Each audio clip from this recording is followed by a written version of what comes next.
اب یہ سارا ملبہ آنا ہے پی ٹی آئی پر, اس کی قیادت پر. تو طریقہ یہ بڑا اچھا انہوں نے ڈھونڈ لیا ہے کہ جی عثمان بزدار صاحب کو لے آتے ہیں, پھر 4 سال کے بعد ان کو ڈسون کر کے کہتے ہیں جی یہ تو ہمارا تھا ہی نہیں. پرویز خٹک صاحب 5 سال گزار جاتے ہیں, پھر وہ کہتے ہیں جی یہ تو ہمارے تھے ہی نہیں. پھر محمود خان صاحب 4 سال گزار جاتے ہیں, پھر وہ کہتے ہیں ہمارے, وہ ڈسون کر دیتے ہیں.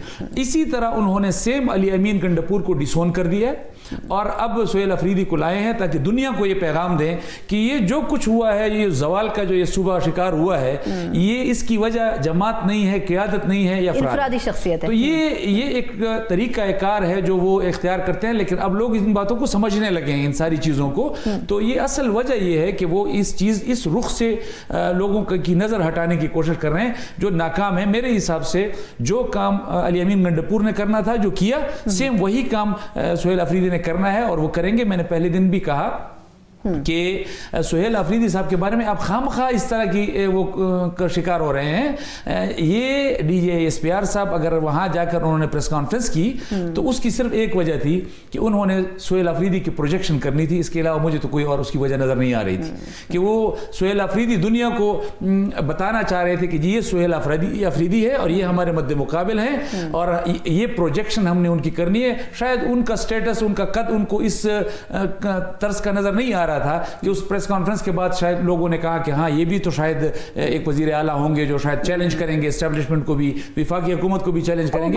سوائے پروجیکشن کے مجھے تو اور کوئی چیز سیم رہیں گے دونوں. لیکن سر ایک سوال ہے کہ اب جس طریقے سے آئینی طور پر دیکھا جائے, ایک تو یہ کہ خان صاحب سے ان کو ملنے دینے میں کیا رکاوٹ ہے, وہ کیبنٹ اناؤنس نہیں کر رہے, اس کا نقصان ہو رہا ہے. دوسرا, آپ لوگ عدلیہ کا دروازہ کھٹکھٹا رہے ہیں کہ قانونی طریقہ کار ان کا ٹھیک نہیں ہے, تو اگر آگے چل کر وہ جو بھی ڈیسیجنز لیں گے تو اس میں کیا آپ لوگ ہر مرتبہ کورٹ جائیں گے؟ کیونکہ جب تک یہ فیصلہ نہیں ہوتا تب تک ان کی اوتھینٹسٹی کے اوپر تو سوال اٹھتا ہے. دیکھیں ذرا عجیب سی ایک کشمکش ہے. ہماری وفاقی حکومت وہ آئے روز تو ملاقاتیں کرواتے ہیں. وزیر اعلیٰ کی تبدیلی کا مرحلہ اگر پیش ہوا تو بڑی آسانی سے ملاقاتیں بھی ہو گئیں, نام بھی باہر آ گیا. اب آج سہیل افریدی کے حوالے سے وہ کابینہ بنانے کی بات ہے تو کہتے جی ہم نے ملاقات نہیں کرنے دینی. یہ ایک طرح کا رویہ ہے جو وہ اپنائے ہوئے ہیں. دوسری طرف آپ پی ٹی آئی کو دیکھ لیجئے, اتنی بڑی پارٹی اور اتنی سینئر قیادت باہر موجود ہے, لیکن وہ اس حوالے سے کہ ایک صوبہ پچھلے 10 دنوں سے کابینہ کے بغیر چل رہا ہے, ایک وزیر اعلیٰ جو ہے وہ الیکٹڈ ہے اور اس نے حلف لیا ہوا ہے, اور اس کے ساتھ کابینہ نہیں ہے. اگر آپ میں یہ صلاحیت بھی موجود نہیں ہے کہ آپ اس بدقسمت صوبے کو 10 دنوں میں کوئی کابینہ دے سکیں, ہم نے وزیر عمران خان صاحب سے ملنا ہے, اگر آپ کو نہیں ملنے کی اجازت دے رہے وہ, تو آپ میں یہ صلاحیت تو موجود ہے, آپ پارٹی ہیں, آپ کی قیادت موجود ہے, گور صاحب موجود ہے, آپ ڈیسائیڈ کر سکتے ہیں آپ اپنے اس لڑائی کا نقصان اس صوبے کا کیوں کر رہے ہیں. ہم بحیثیت جمعیت علماء اسلام کے ایک ورکر کے, خیبر پختونخوا کے ایک باسی کے, میں یہ سمجھنے سے قاصر ہوں کہ دونوں اطراف کے جو رویے ہیں اس رویے کی وجہ سے ہمارے صوبے کا نقصان کیوں کر رہے ہیں. اچھا, اب اس میں ایک بڑا مسئلہ پچھلے 1-8 دن سے اس پہ بھی بات ہو رہی ہے کہ خان صاحب کے ساتھ کوئی انڈرسٹینڈنگ کے تحت, ویسے تو ایک وفاقی وزیر کی سطح کے اوپر طارق فضل چودھری صاحب نے بات کی ہے کہ خان صاحب کو اگر وہ تحریر درخواست دیں تو ہم بنی گالہ شفٹ کر دیتے. ویسے یہ بات دسمبر میں بھی آئی تھی کہ شاید ان کو یہ آفر کی گئی یا کرنی چاہیے تھی یا کرنا چاہ رہی تھی حکومت. آپ کے خیال میں ویسے ایسا بہتر ہے؟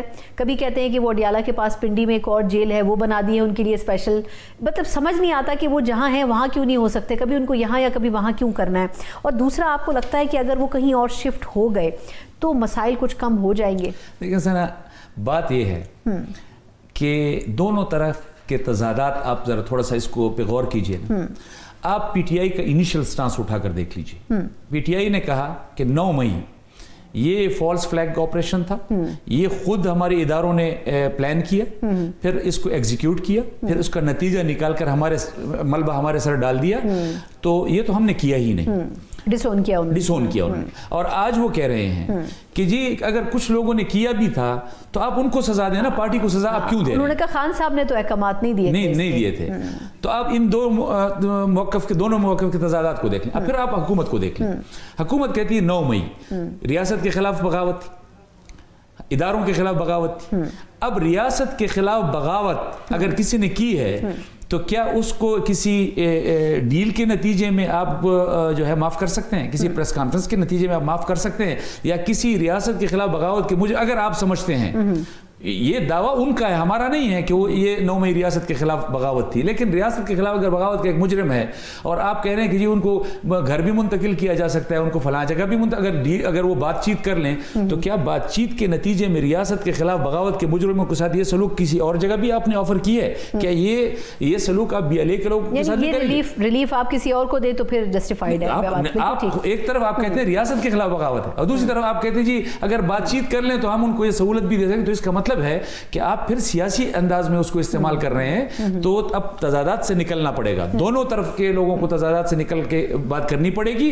اگر PTI کے بھی تضادات موجود رہے، اگر حکومت کے بھی اور ہمارے اداروں کے بھی تضادات موجود رہے، تو یہ پاکستان کا حال مستقبل وہ اسی طرح آپ کو نظر آئے گا اس طرح ہو رہا ہے۔ اچھا، اب جہاں تک صوبے کی بات ہے، میں 2 چیزیں، کیونکہ وقت تھوڑا سا محدود ہے لیکن کچھ چیزیں میں نے آپ سے چاہیے آپ کا اوپینین اس پہ۔ ایک تو یہ کہ کس حد تک آپ کو لگتا ہے کہ KP کے اندر جو ٹیررزم کا مسئلہ ہے وہ صوبائی حکومت کی کوتاہی کی وجہ سے ختم نہیں ہو رہا، یا کچھ اس میں وفاق کا بھی عمل دخل ہے کہ فنڈز نہیں دیے گئے؟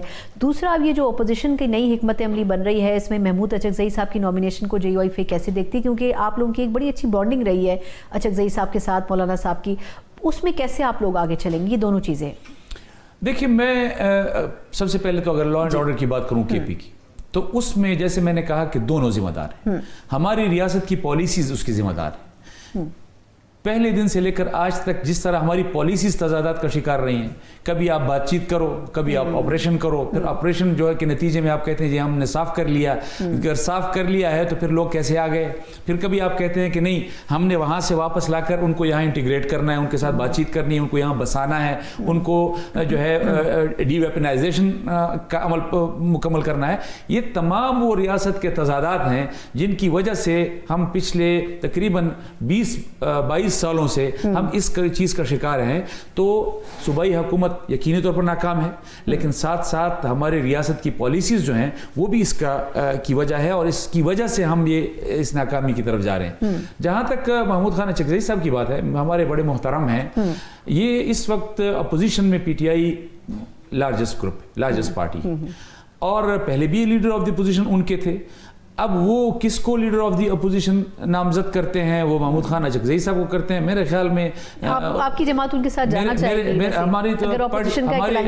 ہمارے وہ چونکہ ایک اتحاد کا حصہ ہیں، تحریک تحفظ آئین پاکستان کا ایک اتحاد ہے جس میں محمود خان اچکزئی ان کے سربراہ ہیں، تو اس حیثیت سے انہوں نے نامینیٹ کیا ہے، تو یہ ان کا استحقاق ہے۔ بہت بہت شکریہ انجینئر ضیاء الرحمان صاحب جو JUIF کی نمائندگی کر رہے تھے۔ یقیناً فیصلے تو ہو رہے ہیں، لیکن کس حد تک ان کا اثر خود باقی سیاسی جماعتوں اور خود حکومت کے اوپر بھی پڑ سکتا ہے، آنے والے وقت میں یقیناً واضح ہوگا۔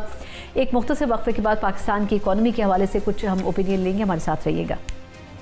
بریک کے بعد ایک بار پھر آپ کو خوش آمدید کہتے ہیں۔ ہم جس طرح اس حکومت کے چیلنجز کا بارہا ذکر کرتے ہیں، پچھلے کچھ دنوں سے IMF کے حوالے سے بھی بڑی بات ہو رہی تھی کہ IMF سے ایگریمنٹ ہوا ہے، پھر سٹاف لیول کا ایگریمنٹ بھی ہونے کے بعد جو قسط ہے اس کا کچھ پتہ نہیں ہے کہ آثار کیا ہیں۔ پاکستان تحریک انصاف کے جو صوبائی وزیر تھے مزمل اسلم صاحب، انہوں نے اسی پروگرام میں یہ ذکر کیا تھا کہ وجہ کیا ہے کہ اس کی کوئی سرٹن ڈیڈ لائن نہیں دی گئی ہے، اگر وہ لیٹ ہوتا ہے تو اس میں یقیناً کچھ اور نئے آبجیکٹیوز ہیں جو کہ IMF نے رکھے ہوں گے۔ دوسری طرف ہم دیکھ رہے ہیں کہ پاکستان پیپلز پارٹی جیسا جو الائے ہے وہ بھی گندم کے حوالے سے جو بیسک آپ کا زرعی اجناس ہے اس سے ریلیٹڈ بھی جو فیصلے ہیں ان کے اوپر کرٹیسائز کر رہا ہے کہ کس طریقے سے آپ کسان کو فیسیلیٹیٹ کرنے کے بجائے الٹا نقصان پہنچا رہے ہیں۔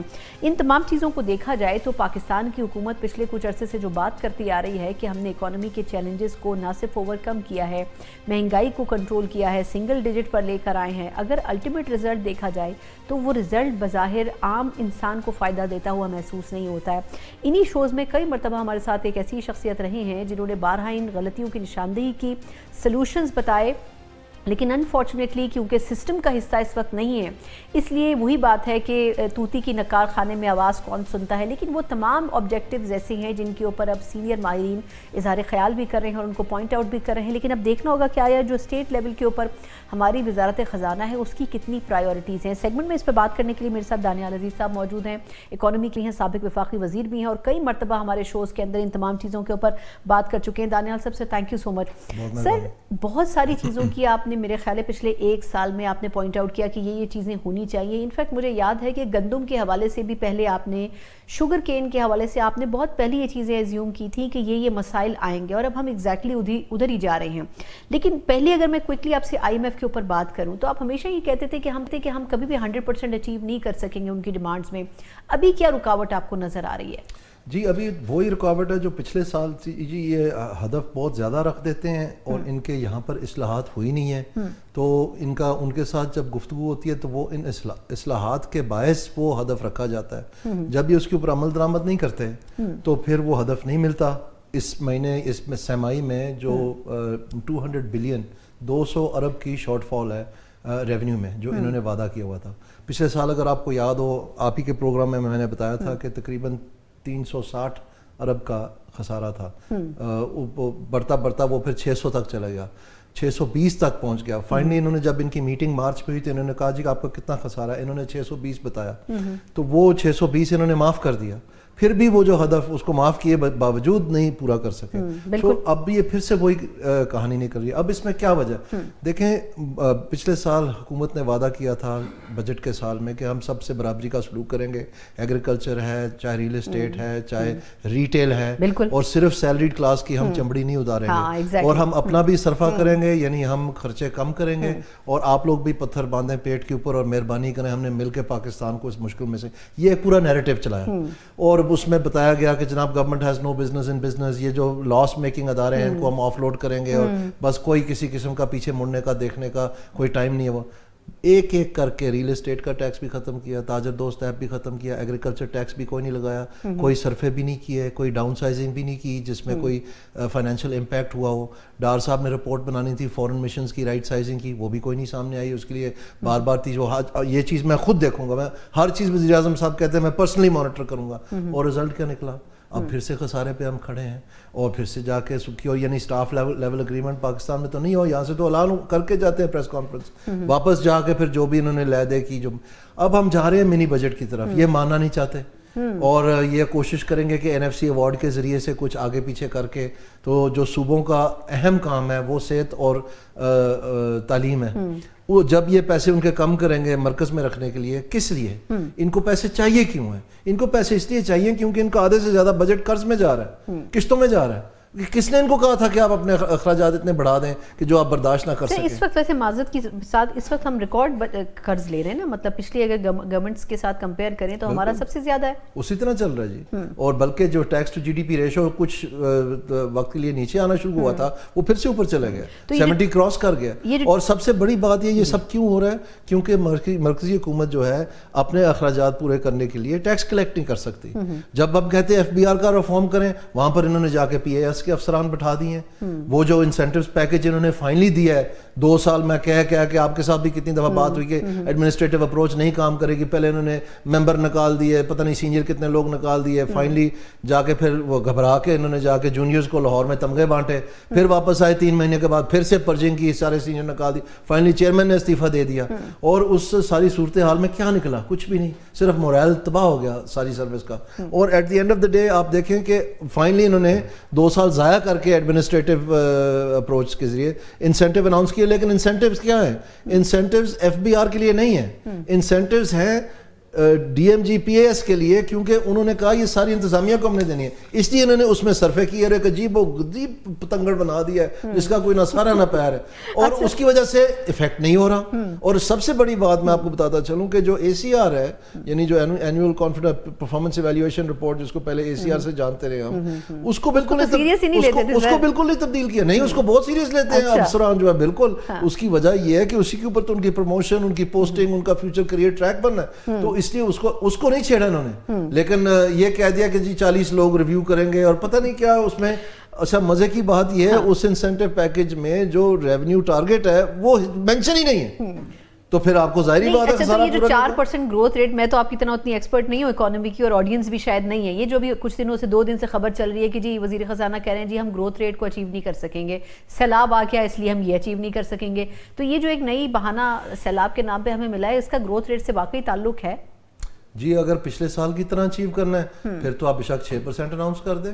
اس کی وجہ یہ ہے کہ ایک مہینے میں انہوں نے 22% گروتھ کر دی, اور ان چیزوں میں جو کہ وہ محکمے کمپلین کر رہے تھے کہ حالات بہت خراب ہیں. یعنی بجلی میں انہوں نے کہا کہ جی یہ 122% جو ہے اضافہ ہو گیا, اور وہ جو منسٹر ہیں یا جو سیکٹری ہے وہ کہہ رہے ہیں کہ بجلی کی قیمت ہمیں اس لیے بڑھانی پڑ رہی ہے کیونکہ سولر بہت زیادہ آ گئے, بجلی کو خرید ہی نہیں رہا. تو بڑھ کیسی گئی پھر؟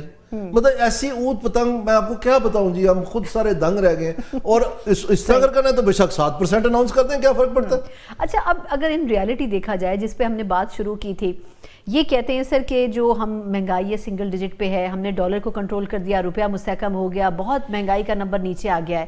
عام آدمی کو کیوں پتہ نہیں چل رہا؟ یہ عام آدمی کو اس لیے نہیں پتہ چل رہا جی, جیسے میں آپ کے پروگرام میں بار بار کہتا رہا ہوں کہ انہوں نے خود ایک مہنگائی کی لہر تیار کی ہے, اور وہ اپنے بالکل آ چکی ہے. آپ نے دیکھا 5.6% یہ جو پچھلا ماہ گزرا ہے ستمبر کا, یہ ہائیسٹ ان 10 months ہماری انفلیشن رہی ہے.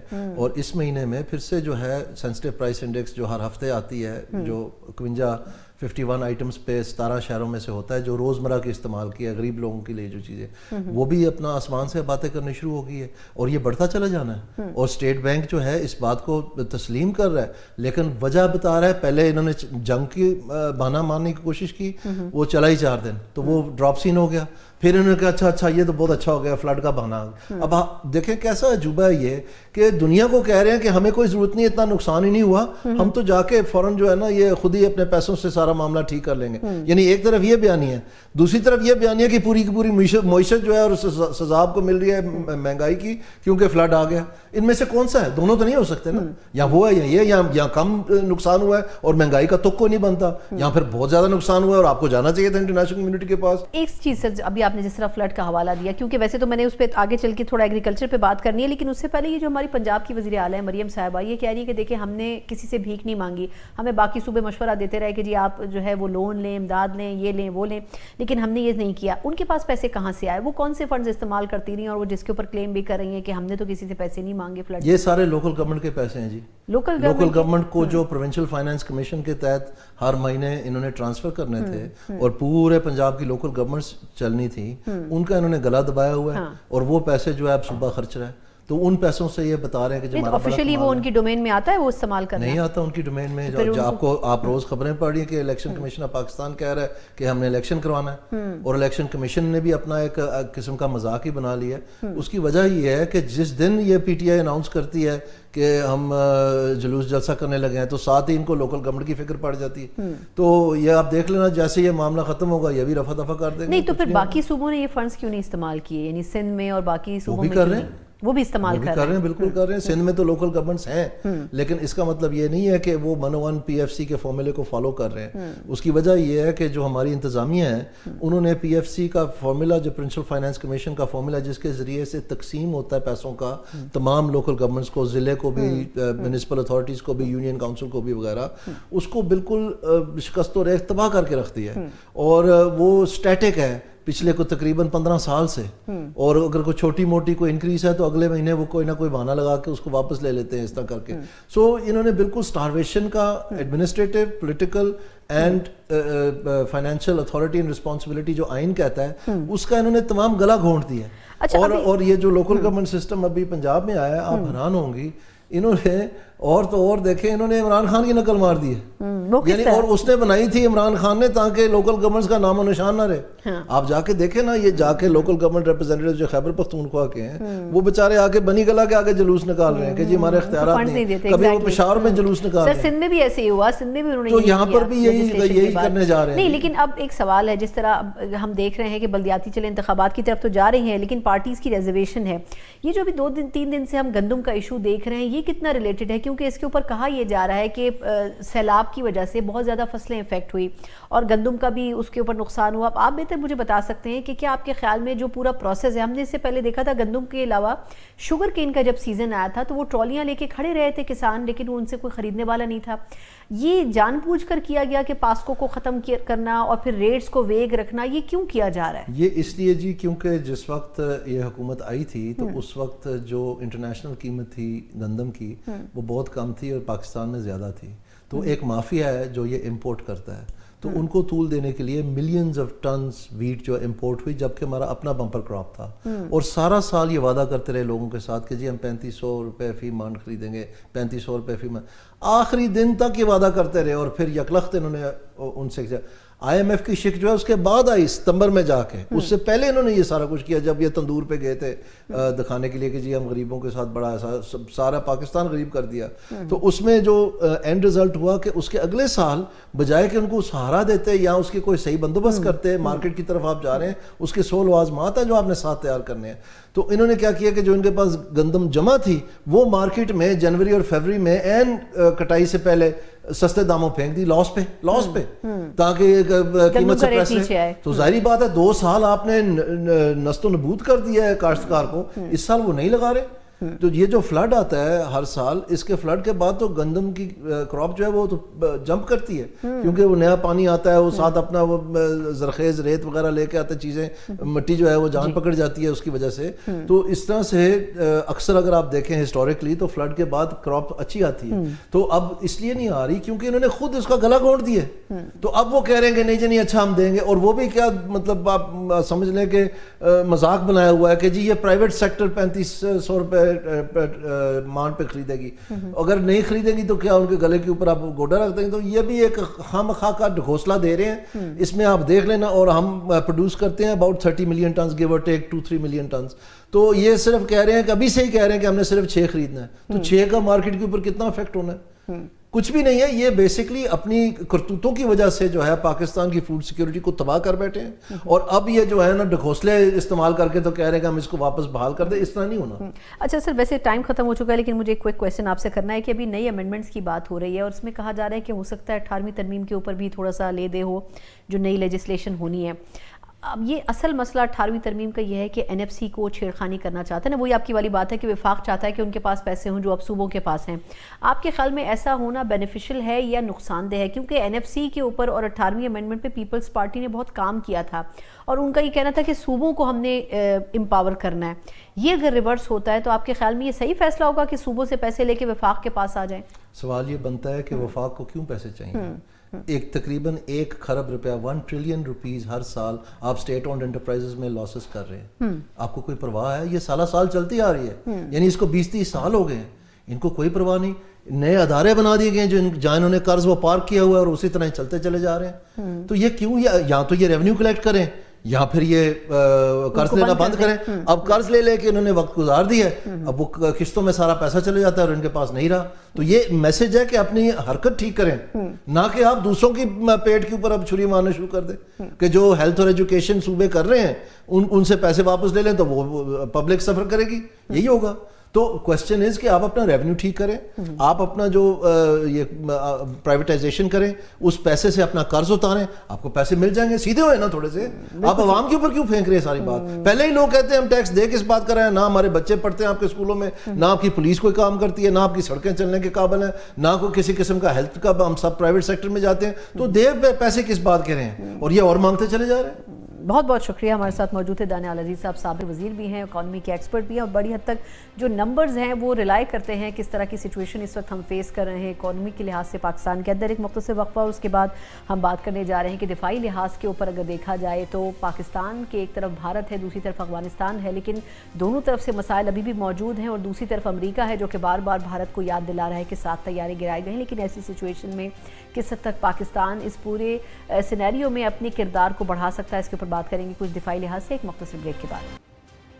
ایک بار پھر آپ کو خوش آمدید کہتے ہیں. جہاں پاکستان کی ڈومیسٹک پالیٹکس کے اوپر ہم تفصیلی پروگرام میں ذکر کر رہے ہیں، وہیں یہ بھی بڑا ضروری ہے کہ انٹرنیشنل سینیریو میں پاکستان اس وقت جو مووز اپنا رہا ہے اس کا اسٹریٹجکلی بھی پاکستان کو فائدہ ہوتا ہوا محسوس ہو رہا ہے. پچھلے کچھ دنوں میں امریکی صدر ٹرمپ کی طرف سے جس طرح بارہا بھارت کے حوالے سے یہ بات کی گئی کہ پاکستان نے ان کے اتنے طیارے گرائے، اور پھر ٹیرف اور دیگر معاملات کے اوپر، روس سے تیل خریدنے کے معاملات کے اوپر جتنا ووکل ہو کے اس مرتبہ امریکی صدر گفتگو کر رہے ہیں،